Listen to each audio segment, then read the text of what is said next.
So we all know that for a video monitor to be any good, it's got to be big and it's got to be expensive. Or maybe it doesn't.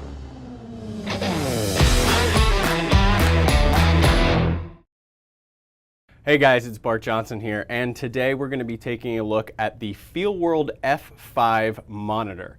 Now, before we get into this, I do want to put the disclaimer out there that the fine people over at Feelworld did send me this monitor to take a look at and give my feedback and do a review. I'm not being paid in any way for this, and all of my thoughts and opinions are strictly my own. So let's go ahead and let's start taking a look at the F5.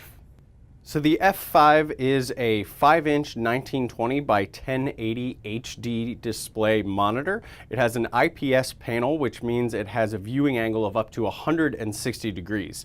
It's also got a brightness level of 450 nits, and it can be powered with both LPE6 or Sony NP-F style batteries, and it also has a jack to power it via wall power through a DC input. This monitor also features both HDMI in and out at up to 4K 30p, and it can even do Cinema 4K, the 4096 by 2160 at up to 24p, which is pretty cool.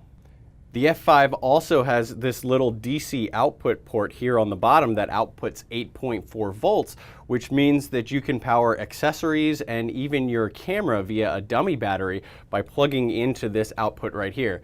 Seems kind of similar to something else I saw out there that some other company did. Interesting. Along the top of the monitor, you're going to find a row of buttons that will allow you to access the menus and set some custom functions and access all of the video assist features that are in the F5. And this is where this thing is really amazing for the price, because this thing is packed with video assist features. It has all the highlights like histogram, audio levels, focus peaking, false color, zebras, anamorphic D-squeeze, image flip, aspect ratio markers, image zoom up to 16x, and a whole bunch more. I can't go through all of them, but like I said, this thing has most of the features you're gonna find in much more expensive video monitors. Now, generally, a monitor of this size at about 5 inches, since it's pretty small, you're usually going to be using it as an on-camera monitor. And so it has a mount here that is sort of a tension bracket arm with a hot shoe or cold shoe adapter down at the bottom, allowing you to easily mount this on top of your camera and swivel it to the viewing angle that works best for what you're shooting. This also seems really similar to something I've seen somewhere else. Now, while there aren't any additional quarter 20s on the other sides of the monitor, they actually have this little bracket that can be removed and can be screwed onto the bottom, which adds a quarter 20 in case you wanted to mount this monitor just with a standard friction arm or anything else like that.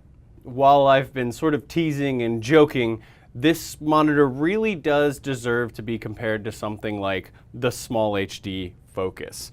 It's pretty clear by looking at the size, the design, and the mounting design that the F5 obviously was inspired by the SmallHD Focus. But not only that, they've actually done some improvements and things that the F5 can do that the SmallHD Focus can't.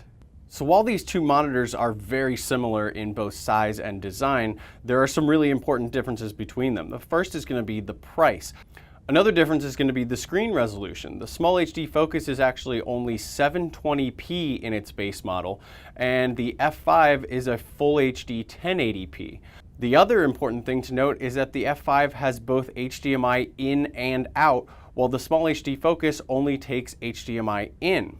Another thing to note is that the SmallHD Focus uses a proprietary HDMI micro connector, which means you have to have their cable in order to connect to this monitor, while the F5 uses a standard full-size HDMI, so you can use any HDMI cable or any HDMI adapters you may have. Brightness is also different, and this is where it's a bit higher on the SmallHD.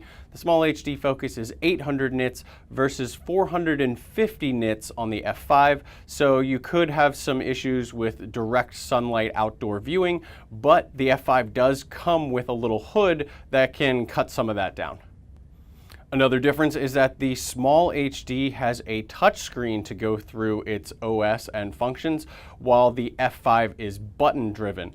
I don't really have a preference one way or the other on this. While the touchscreen is nice and intuitive to work through on the Small HD, it does mean that you get fingerprints and you mess up your screen. So I'm really torn between whether I like buttons or whether I like touchscreen on my monitors. So it's really going to be up to you and how you like to work with your monitors. While both of the monitors have this arm and mount that allows you to rotate it 360 degrees, the Small HD seems to have a gyroscope built in, so when you flip it, your image automatically flips. With the F5, you're going to have to go into the menu and flip your image after you flip the monitor around. It's not a huge deal, but it's really convenient that the Small HD does that. Another thing to note about the F5 is its video features capabilities for its price. The amount of video assist features that it has built into it is something you would usually find in monitors with a much higher price point. I also find the image quality and the color recreation to be pretty comparable between these two. Some of the main differences is that there's a glossy screen on the F5 while the Small HD has sort of a matte finish. And the other difference is going to be the sharpness of the F5 because it is a full 1080, while the Small HD focus can sometimes seem a little bit soft because it's only that 720p. There is a bit of a difference on the build quality between these two monitors, something you'd probably expect given the price difference. The Small HD feels pretty robust. It is this nice, soft, almost rubberized feeling plastic, while the F5 is a little bit more of a brittle, solid feeling plastic, but nonetheless, it does feel pretty well built, pretty sturdy. While this one seems a little bit more rugged, I don't think this one feels cheap at all, and I think it's going to hold up to a little bit of wear and tear out in the field. So final verdict time on the Feelworld F5 monitor. I think it is a fantastic little monitor with all of the features that it has packed into it for that $160 price point. I think this is a very affordable and very versatile monitor for anyone who's out there shooting on small mirrorless cameras. You want to maintain that small camera footprint. You don't want to put like a 7-inch monitor or something on top of that and end up with a much bigger camera rig. Or this would also be fantastic for anyone who's shooting on a traditional DSLR and might need some of those video assist and monitoring features that this has in it, like that focus peaking, like those false color zebras, some things that some DSLRs don't have built in. Strapping this on the top is going to give that to you. So guys, that's going to wrap this one up. The Feelworld F5 is available now. I've got links in the description down below, so please go ahead and check it out if you feel like picking one up, and it'll also help to support this channel a little bit. Make sure you also go ahead and click that subscribe button so you can stay tuned whenever I have more gear reviews, live shows, and just other fun filmmaking stuff coming out.